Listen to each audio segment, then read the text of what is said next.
देले बारू धोखा तहके पाप बड़ा पड़ी। हाँ,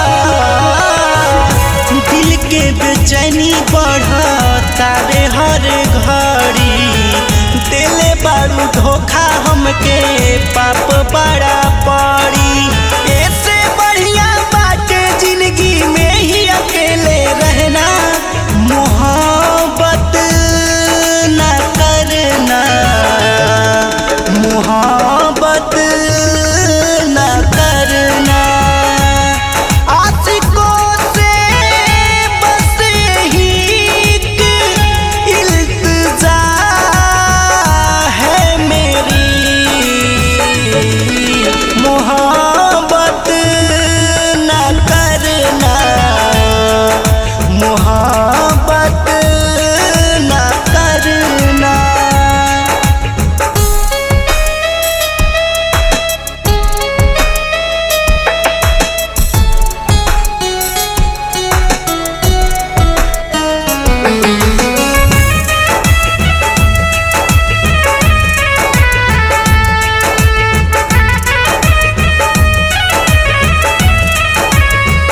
आग लगल बा नहिया में, दर्द उठल बा देहिया में।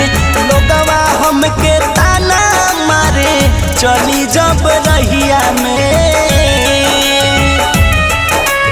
आग लगल बा नहिया में, दर्द उठल बा देहिया में। लोगवा हमके ताना मारे चली जब रहिया में। छोड़ के जाई अकेले अरवा मुश्किल होई रहना, मोहब्बत ना करना, मोहब्बत ना करना। आशिकों से बस यही इल्तिजा है मेरी, मोहब्बत ना करना, मोहब्बत ना करना।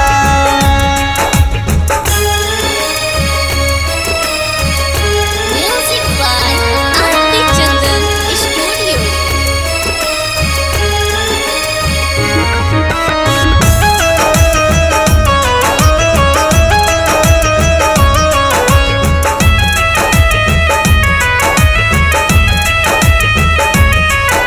लगा के आदत छोड़ दी, मुहवा तह से मोड़ ली।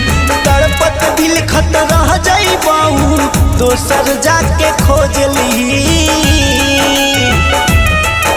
लगा के आदत छोड़ दी, मुहवा ता मोड़ ली।